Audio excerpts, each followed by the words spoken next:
Pero hay que acotar una cosa muy importante. Aquellas mayorías calificadas no se lograron mediante un proceso electoral transparente, con instituciones ciudadanas, donde los propios ciudadanos contaban los votos. En cambio, esta mayoría calificada sí se logró por ese procedimiento. Entonces, esta es una primera diferencia que muchos analistas deberían de tomar en cuenta para no pensar que estamos en un proceso de regresión. Al contrario, estamos en un proceso de progresión, pero además se logra, Juan, con las reglas del juego que el propio PRI y el PAN habían aprobado y que luego se negaron a cambiar.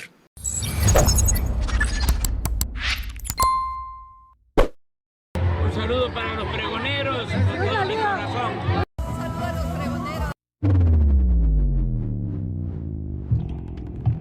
¿Qué tal, amigos y amigas? Bienvenidos a una nueva información más. Bienvenidos a su canal Pregoneros. El día de hoy, sábado, porque la noticia no descansa, 31 de agosto. Vamos con información, pregoneros, porque así el analista político Felipe López Veneroni le pone tremenda tunda a la oposición, que sigue quejándose, que no les gustaron a muchos la mayoría calificada de Morena, pero lo que no mencionan es que se logró mediante la vía democrática y por las reglas que tenemos hoy en día. Así le calla la boca a todos estos prianistas y oposición y algunos medios de comunicación, algunos chayoteros, mis estimados pregoneros, que se lanzan ahora en contra de lo que ellos dicen que el oficialismo, que Morena y sus aliados, que vamos rumbo a la dictadura, como Héctor Aguilar Camín, que ahora sí vamos rumbo a la dictadura, que vamos a hacer Venezuela y no sé qué tanto más, mis estimados pregoneros, pero bueno, es parte del llanto de que siguen chillando estos de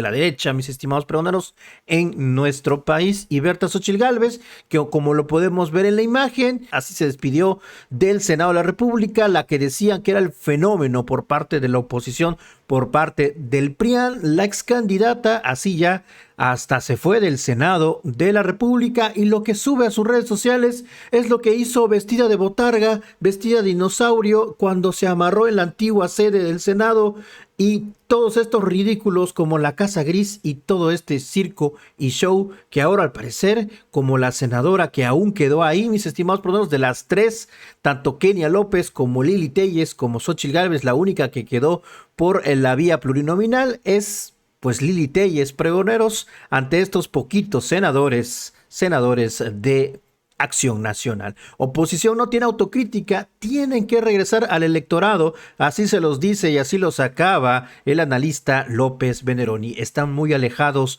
de la gente, pues basta con ver las elecciones internas del PRI y ahora lo que está haciendo Acción Nacional. Y ahora también el tema de que el INE no se toca, cómo salieron a marchar esta marea rosa, que ahora es un chisguete rosa, un chorrito, pregoneros, y ahora no solamente lo quisieron tocar, quisieron manosear tanto el Instituto Nacional Electoral como el Tribunal Electoral del Poder Judicial de la Federación.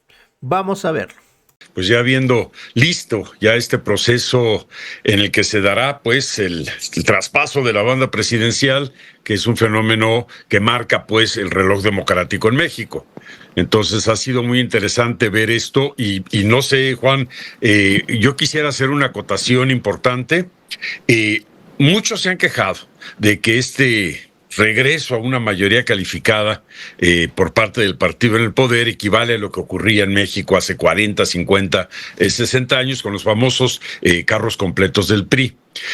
Pero hay que acotar una cosa muy importante. Aquellas mayorías calificadas no se lograron mediante un proceso electoral transparente, con instituciones ciudadanas, donde los propios ciudadanos contaban los votos. En cambio, esta mayoría calificada sí se logró por ese procedimiento. Entonces, esta es una primera diferencia que muchos analistas deberían de tomar en cuenta para no pensar que estamos en un proceso de regresión. Al contrario, estamos en un proceso de progresión, pero además se logra, Juan, con las reglas del juego que el propio PRI y el PAN habían aprobado y que luego se negaron a cambiar. Entonces, pues discúlpame, pero podremos no estar de acuerdo con la idea de que otra vez un partido en el poder tenga una mayoría calificada, pero se logró por la vía democrática y con las reglas del juego que todos los partidos habían acordado. Es mandato popular, ¿no, Felipe López Veneroni? Así de sencillo. Dimana del pueblo, como es su derecho constitucional. Ahora te pregunto, con la reflexión necesaria que tendría que hacer la oposición, pues de ver a su interior, me parece, ¿no? Y no estar intentando echarle la culpa a factores externos a ellos de la situación que tienen en cuanto a número de legisladores, plurinominales, directos, o lo que sucedió durante la pérdida de varias gubernaturas y por un amplísimo margen de la presidencia de la República. Parece que no están viendo adentro, le quieren echar la culpa a todos, menos hacer esa reflexión a su interior e intentar darse cuenta por qué cuentan mayoritariamente con el repudio del pueblo. Pues es un problema de autocrítica, totalmente de acuerdo. Habría que decirle a los partidos de oposición que tienen que regresar al electorado, que no pueden hacer cónclaves y operar pues un poco como empresas o como consejos de administración donde se reparten los votos ahí en privado, sino tienen que regresar a construir una base de apoyo genuina, ciudadana, que realmente les permita pelear, luchar en términos democráticos con el apoyo de sus votantes. ¿Lo ves factible, Felipe? Porque mira, vamos con los procesos internos de renovación de dirigencias de los partidos, ¿no? Pues están muy alejados de un proceso en el que incluya a los ciudadanos. Ya vemos lo que sucedió en el PRI, ya vemos lo que sucederá en el PAN, en donde pues uno de sus cartas fuertes que implicaba renovación era Damián Cepeda, que ya se bajó de la contienda, de su intención, nos lo dio a conocer aquí, debido a que no hay un proceso democrático al interior del PAN para designar a su próximo dirigente. Pero pues yo lo veo muy complicado, Felipe López Venerón, y no veo esa reflexión necesaria dentro de la oposición, no veo que cambien. Ya ves que decían hace no mucho que el INE no se toca, y ahora bueno, no solo lo quisieron tocar, lo quisieron manosear, Felipe. Esto es cierto, pero hay que recordar una cosa, Juan y amigos del auditorio. La oposición no se limita nada más a estos dos partidos que sobrevivieron, PRI y PAN, el PRD pues ya es anécdota, sino hay muchos ciudadanos, intelectuales, grupos, digamos, civiles, que no necesariamente están con el PRI y el PAN, pero tampoco están con Morena. A ese grupo social es al que yo me estoy refiriendo. Creo que estos políticos profesionales que ya están enquistados en los partidos no van a hacer ese proceso de autocrítica. Pero sí hay gente como José Waldenberg, gente que, digamos, pueden de alguna manera ver las cosas desde una perspectiva mucho más crítica y tratar de construir, insisto, una base de apoyo social. Podemos cuestionarle y criticarle muchas cosas a Morena y a Andrés Manuel López Obrador, pero lo que no podemos dudar es que logró construir algo que no se daba hace muchos años, que es una verdadera base social de apoyo a su proyecto político, a su narrativa de la 4T. Y esto me parece que es algo que tienen que tomar en cuenta quienes se molestan, se indignan porque regresamos, según ellos, a un sistema que ellos ya creían superado. Pero repito, no podemos comparar aquellas mayorías calificadas de los años 40, 50, 60 con lo que se logró en el 2024, ¿no?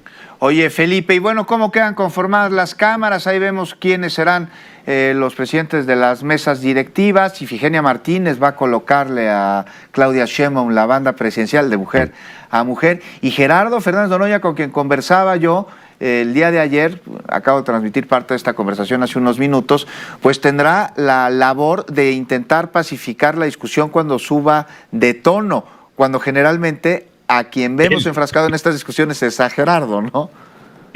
Es correcto, pero un detalle, Juan, que no debemos de olvidar tampoco. No hay que olvidar que el acto de Ifigenia Martínez no solo es, repito, de mujer a mujer, que es muy encomiable, sino es de aliado a aliado. Claudia empieza su vida política al lado, de alguna manera, de Cuauhtémoc Cárdenas, de Ifigenia Martínez, de otras personalidades, y todavía no aparecía en el horizonte López Obrador. Creemos que López Obrador tarda un poquito en unirse a lo que fue el Frente Democrático Nacional y luego el PRD. Él todavía estuvo en el PRI un buen rato después de que se dio aquella ruptura de la corriente democrática.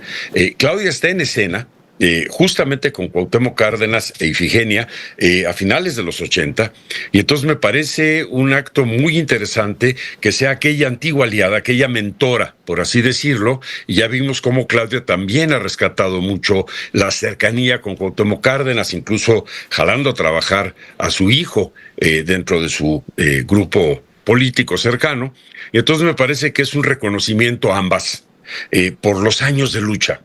La transformación democrática la han hecho muchísimos grupos sociales, pero como que se había querido olvidar que precisamente la izquierda fue quizá la que más empujó para que esto se diera. Entonces, vamos a ver unas cámaras muy interesantes, un acto simbólico de traspaso de banda también muy interesante. Es este reencuentro, me parece, con Claudia, con sus mentores políticos, y vamos a ver también a un Fernández Noroña que en lo personal creo que se ha apaciguado mucho, ha madurado mucho, tiene una forma ahora puede ser muy beligerante, sí, pero como que ha también encontrado un tono de voz cada vez más claro, más preciso, Sí. Y ojalá que esto lo pueda usar en el Senado. Sin duda alguna, y además siempre ha hablado muy claro, ¿no? Y siempre con conocimiento, con una enorme cultura, es un gran lector y es un gran orador, es un gran legislador. Estaremos pendientes, Felipe López Veneroni, y ahí está la participación de Ifigenia Martínez, esta participación que es fundamental para entender al país el día de hoy. Totalmente de acuerdo. Y sin esta participación, México no sería el país que es hoy, sin la participación de Ifigenia Martínez. Felipe, te mando un abrazo y seguimos conversando, ¿vale? Muchas gracias, igualmente muchos saludos. Y mañana pendientes del sexto y último informe presidencial